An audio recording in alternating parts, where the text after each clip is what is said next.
to drinking coffee and transporting it in a fast or air ride vehicle, the tray. I think so. I should do that in Tim Hortons. Could be cops. Worked mint. What's up, guys? We're heading out to the House of Horsepower, aka Clayton's house. So we're gonna work on my car, the SonicStang, putting the 5.3 engine in. Yep.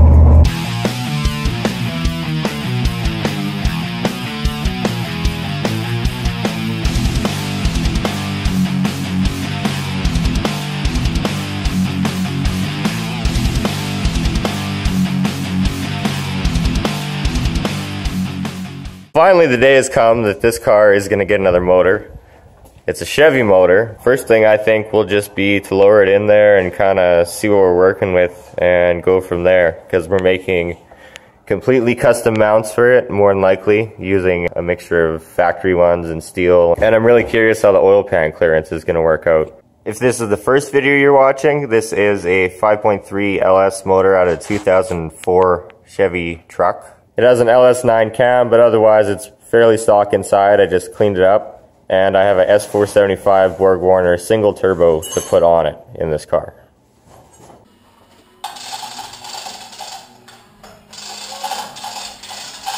Getting the motor ready to put the transmission on it, and then we're going to slide the whole thing inside the Mustang.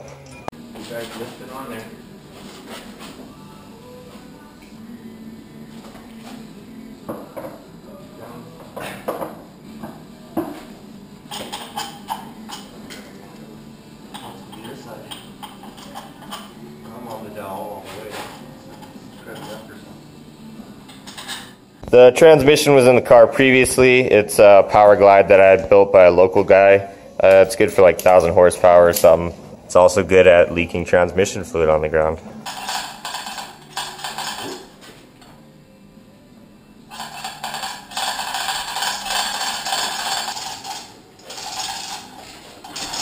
Okay, hold on.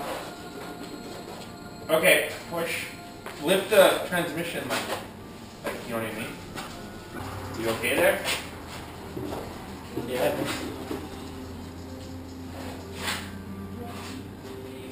Okay. Start letting it down, I guess, son. You'll have to, as he's going down, you'll just have to keep kind of pushing it. Sliding down along the Okay, you can go back more or whatever.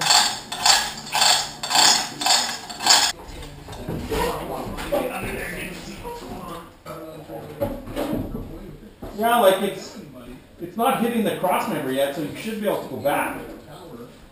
Watch your gut. Go ahead.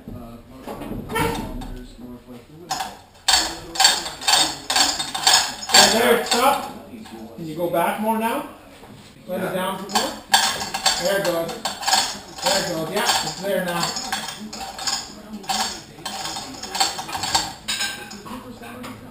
It's on the tranny cross member.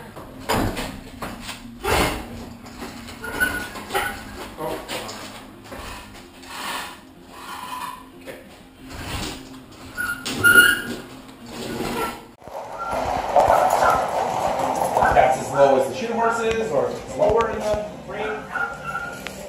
Engine and transmission are in. I'm going to go underneath and bolt the transmission of the cross member now. I mean, basically, if you can't see the marks, we should just pull it forward a tiny bit so that you have more clearance for your transmission. Like, you know what I mean? Yeah. Transmission mount has... Yeah, there. There we go. And how's the drive shaft look? Yeah, so that's good. That's better. There's a bit of it sticking out. You don't want the drive shaft too far in the tail housing of the transmission, or it does bad things. Very bad things. What? He's talking to himself. Just talking to myself again, you know. The usual. That's basically as far forward as it can go anyways, because of where the holes are, so I think that'll be good. Another LS and a Mustang. Measure on the shit horse and see kind of where it sits in comparison. And that's about 17 1/4. Let's see. Doing a measure. But the shit horse motor is further back a bit. So that's 1/2 inch back the shit horse motor is than this one. But that you can't really go back more because you don't want the transmission bottomed out either. And that must have been where your Ford motor was. The plan is to try use some of the stock LS mounts. This one's from Rob's motor, a newer truck motor. I like a new body style truck. And then this one came off the motor that's in the car, which was like an 04 Silverado. Okay, so that's not going to fit. Which I knew that wasn't going to fit in there, but okay. So I think what we got to do now, take a cutoff wheel, and just like we did on the shit horse, we got to cut these off. Take this away, and just get down to this mount right here. This piece. That's what we did on the shit horse. And then go from there. And then we can also take this mount and take these two bolts out and just have this plate and see which one's going to work better. This, like I said, is the stock truck mount. I just cut it right there and on the other side there. And then you cut out the rubber like so and break them apart. And then we still got to get this. Well, hold on. We got to get this piece off.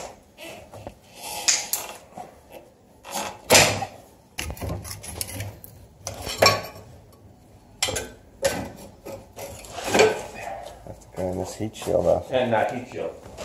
It's over traveled. Oh, I know.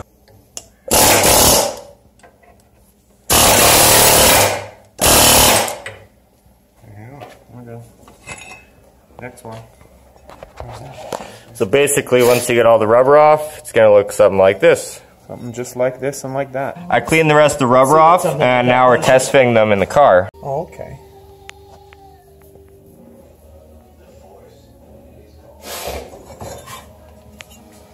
We cut these rectangle pieces of steel here. They're going to go between the stock truck mount, which is connected to the motor, to the K-member. The plan is to slice them like that and compress them a bit so they're kind of like a triangle, because that's just the way and the shape that it has to be to fit on the motor mount.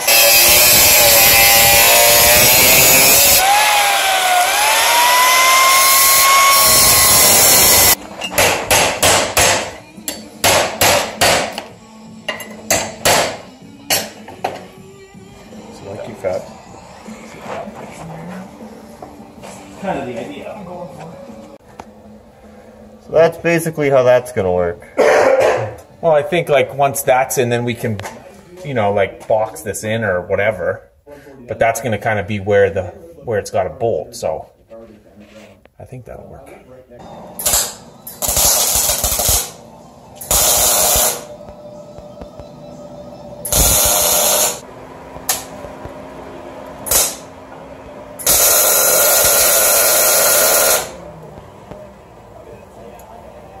This is a start of a something. It's the start of a something.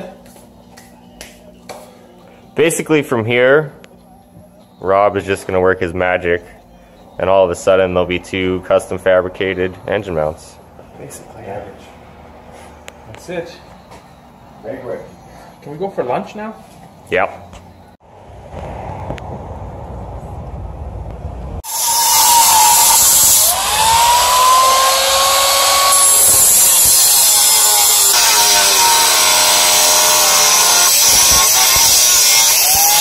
So you can see the engine mounts coming along here. That's going to be basically the idea. There'll be a bolt sticking out of the bottom, which will go into the K-member, and then we'll put a nut on the other side.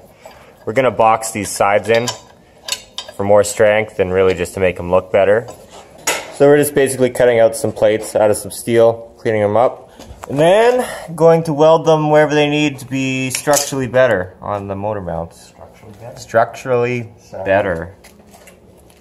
Something like that. By the time they're done, they'll look fucking mint.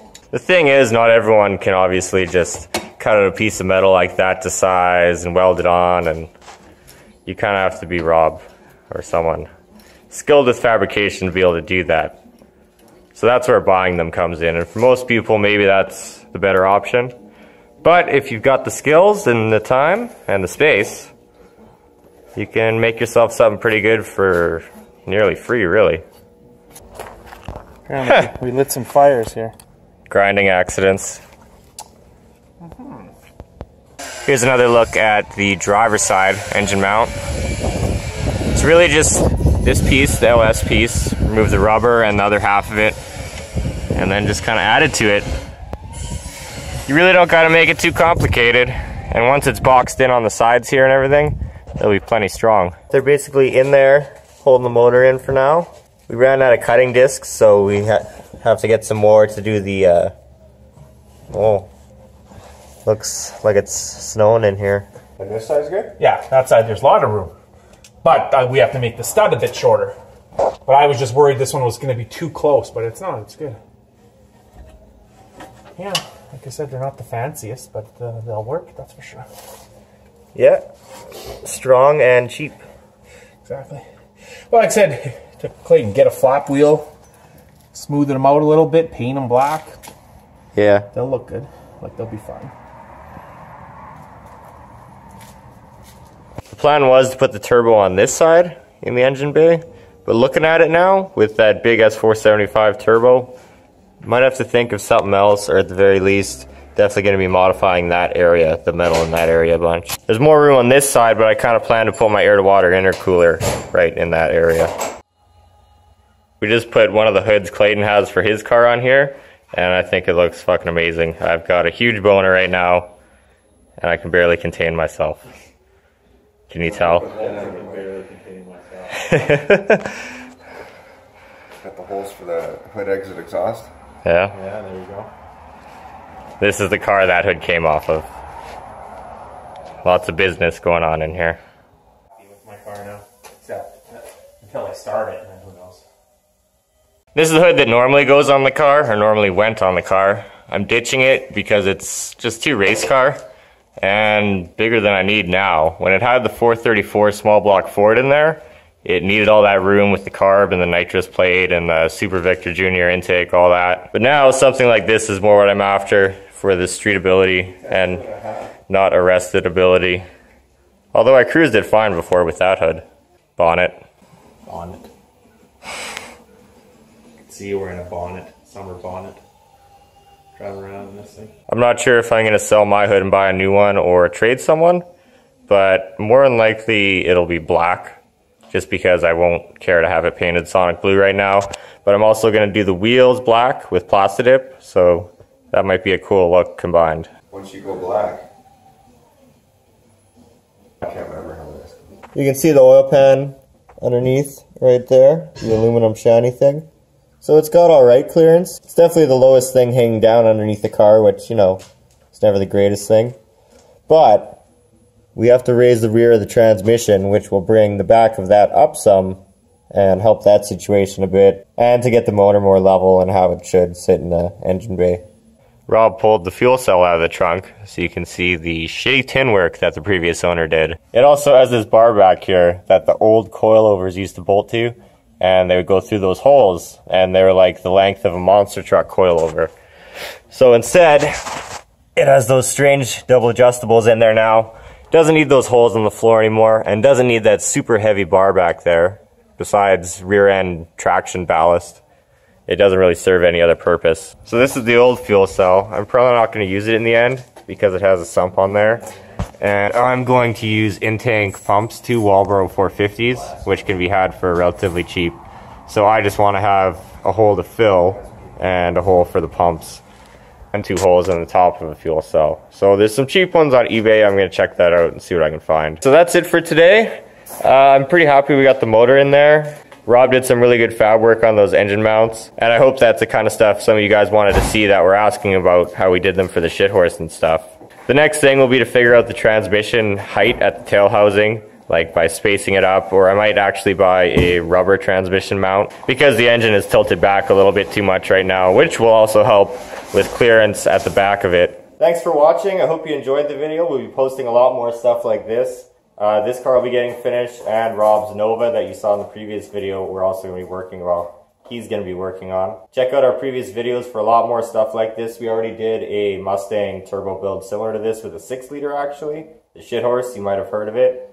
And a bunch of other cool stuff. Share with your car buddies. Drop a like if you enjoyed, and make sure to subscribe so you don't miss anything we post in the future.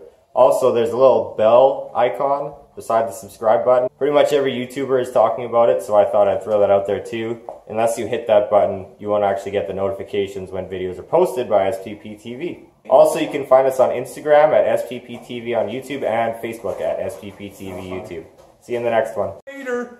Check you later.